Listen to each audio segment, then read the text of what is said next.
And what we'd like to present now is one of the last plays that was produced, an excerpt from Safe as Houses. This was produced in 2010, and like everything that Tom wrote, it was absurd and beautiful and hilarious all at the same time.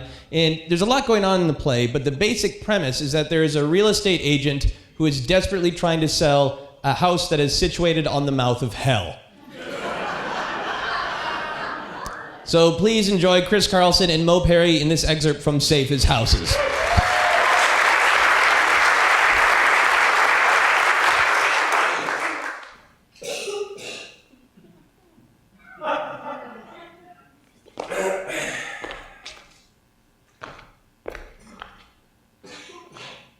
Hey, Steve.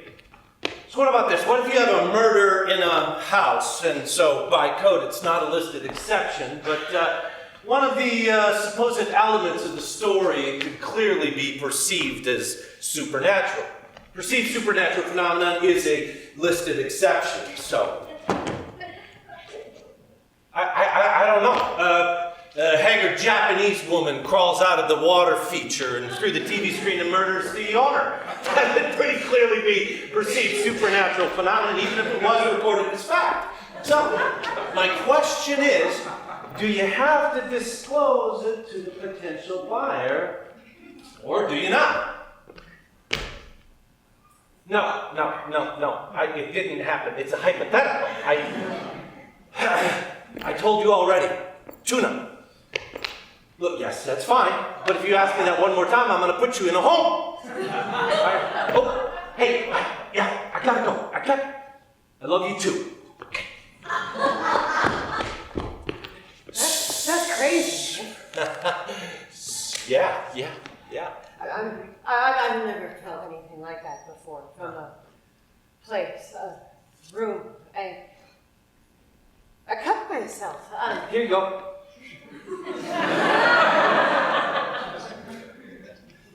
wouldn't happen to have a little flask or something? Well, yeah, since you asked,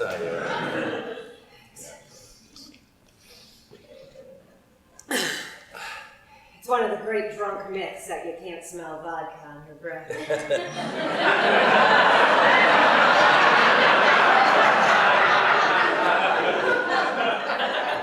Well, you gotta believe in something. You won't even go in there, will you? It's a weird situation. What about the rest of the house? Pretty much like the kitchen in different ways. I actually haven't been down to the basement. I saw the stairs. Yeah, I did stand at the top and shine a light down. Due diligence. You were really taking your life into your hands, weren't you? It was like the mouth of hell, those stairs. There are paintings on the walls down there, the inspector said. Like cave paintings, but creepy sex stuff. That doesn't surprise me. So, what do you think?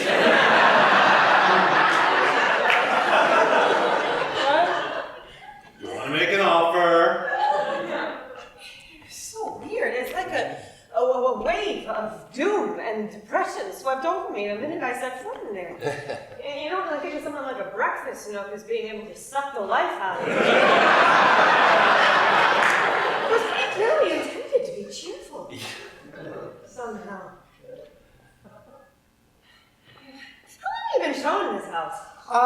It's been on the market a while. Yeah. But you have to admit these two rooms are sweet. Huh? These two rooms are perfect. Actually, it's an extreme example of something you see a lot in houses. Owners start a remodel. They're perfectionists. They can't be satisfied. They obsess on the public rooms to the detriment of the rest of the house. Granted, this is an extreme example. I've never seen a stove like that. Oh, yeah, it's pretty unusual, yeah. It's not gas, is it? It's not electric. Some kind of gas. Some kind of gas. Some kind of gas. Did you see the freezer? Not many residents have their own walk-in freezer. It's the size of a room, pretty much, and I think you'll find abnormally cold. microwave. Yeah. You know, I'm no expert, but I'm pretty sure someone went to a lot of trouble to do some dangerous illegal modifications on that microwave. That's a long story. Involving, I hope, a lot of exploding burritos. Well, you know what they say? You can clean some things, but some things you can never clean all the way. Throw it out, wallpaper, tear out the floor. Well, the owner of this house was supposedly a genius, some kind of medical researcher or something. He grew up in the house. Obviously, he was not a conventional thinker. For example, you'll find very few right angles in the home. Outside of the living room, dining room / area, you probably cut yourself on the countertop. Is that what it was? It's razor sharp, that countertop. Codes from the city, the state, there has to be something. For professionals, if you're a mentally peculiar do-it-yourselfer, the sky's the limit. Really? The homeowner can pretty much do what they want. See, something people don't understand about real estate is that it's primitive at heart. Primordial. The laws that govern it take into account deep truths about ourselves and our relationship to the physical world and to each other. Even spiritual dimensions. For example, you like old houses? People like antiques, vintage clothing, things with style, history, made in the days when style and workmanship and craftsmanship were important, not now when the made universe is cobbled together by Chinese orphans working under threat of death for pennies a day.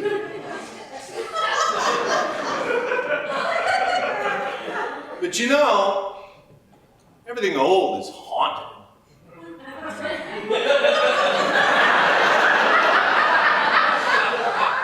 These old houses, shit happened in them. People died. Not a block from here, I had a property, woman was tortured to death. Oh, tied up and beaten, it's just terrible. And people wonder, when you walk through the basement at night with just a cheap fluorescent light bulb between you and the spirit world, you tend to walk a little quicker. Am I right? I mean, we all do it. And we're not crazy, are we? Even people like you, proctologists, feminists, people who don't believe in God. I bet you believe in ghosts. Even if you say you don't, I bet you walk a little quicker through the basement. Do you really sell a lot of houses?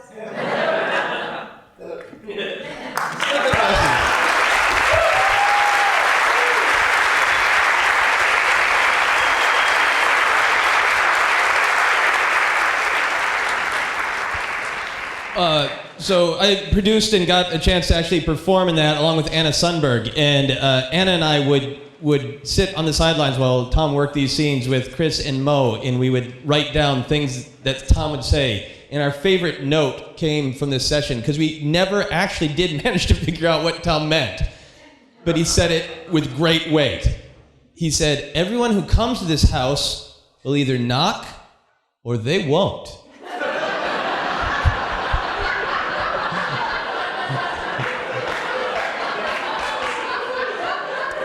Like to think that's true of most houses, but something special.